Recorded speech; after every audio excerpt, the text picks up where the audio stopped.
Now, that security stuff that Prince Harry is talking about is the court ruling today that says he is no longer entitled to the very high level of police protection in the UK, largely because he resigned from his royal duties years ago.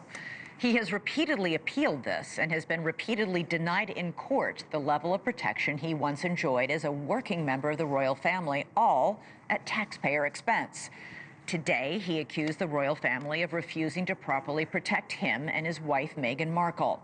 Now, if you watch his full interview on the BBC today, what you won't hear from him as he talks about reconciliation and burying the hatchet is any acknowledgement, or much less an apology, for anything he may have done to get things to this point where he no longer speaks to anyone in his own family. Remember, there are various things that both Harry and his wife, Meghan Markle, have said and done that were deeply distressing to the royals. Take, for example, the time Meghan Markle went on global television with Oprah Winfrey and called them all racist.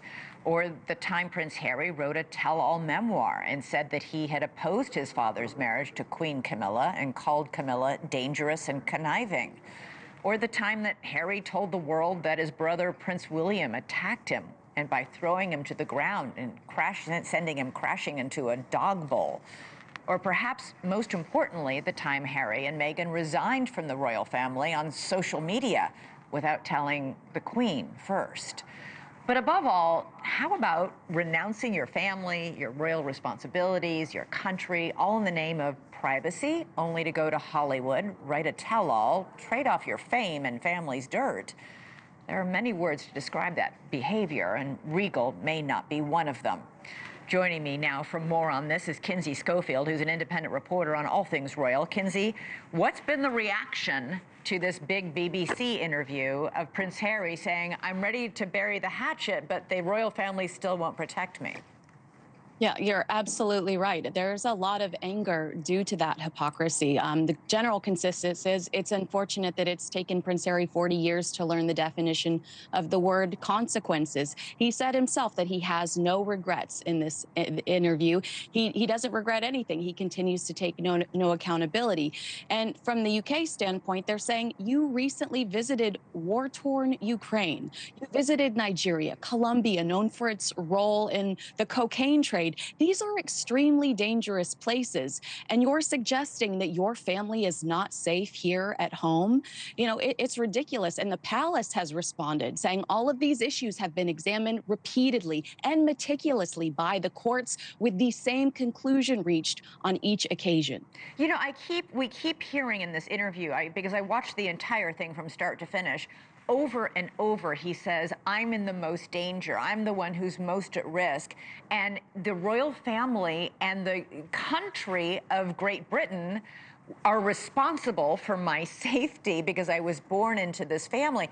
But I've got to ask, you know, he's all around the place in the United States, seemingly perfectly fine. And when you add in the whole controversy when he and Meghan Markle were here in New York City and they had, oh my God, we were almost chased to our deaths by the paparazzi, which was later largely debunked and shown to be wildly exaggerated, you begin to wonder how serious these threats on his safety are. I'm not minimizing them completely, but are they really as bad as he repeatedly says in this interview?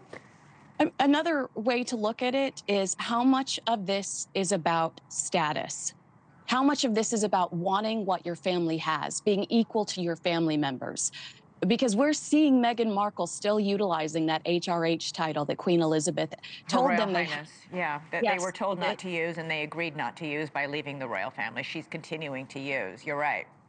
Yeah, so a lot of people are looking at this saying, how much is it about security and how much is it just wanting equally to what your brother had?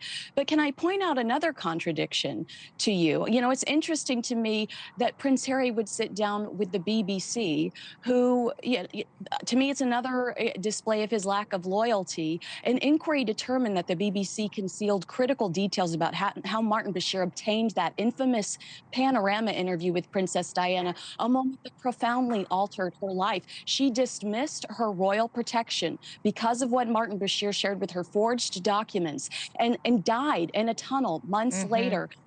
said it was because she did not have the proper security. And Prince Harry goes back to the BBC for that exclusive interview. Yeah, 30 years later. That was also, and by the way, also sort of darkly warns about history repeating itself, which he's said time and time again about his wife, Meghan Markle, equating what they're going through with what Princess Diana went through. I would just want to ask you about one other thing. You know, he says in this interview, I don't know how much longer King Charles will be alive. I'm sure that's got to make people a little bit unsettled in Great Britain about, wait a second, is the king sicker with cancer than we have been led to believe? On the other hand, he admits he's not on speaking terms with any single member of his own family, so how would he know? Exactly. I'm glad you pointed that out. He does have little to no information about his father's current health status. And it's unfortunate that he does this sit down interview on Charlotte's 10th birthday, when I'm sure her parents would rather be sitting around celebrating her birth than dodging phone calls and text messages about this interview. In the same week that the king asks everyone to take a step back and acknowledge the NHS for their selfless cancer work. Yeah, distracting from the important work that the royals are doing. All in all, it's honestly just very sad. You know, sad that that family isn't speaking to each other. Apparently, Meghan Markle's estranged from almost all of her own family as well. Really sad. Thank you for watching. Subscribe below and download our NewsNation app right now on your phone, and you will get fact-based, unbiased news for all Americans.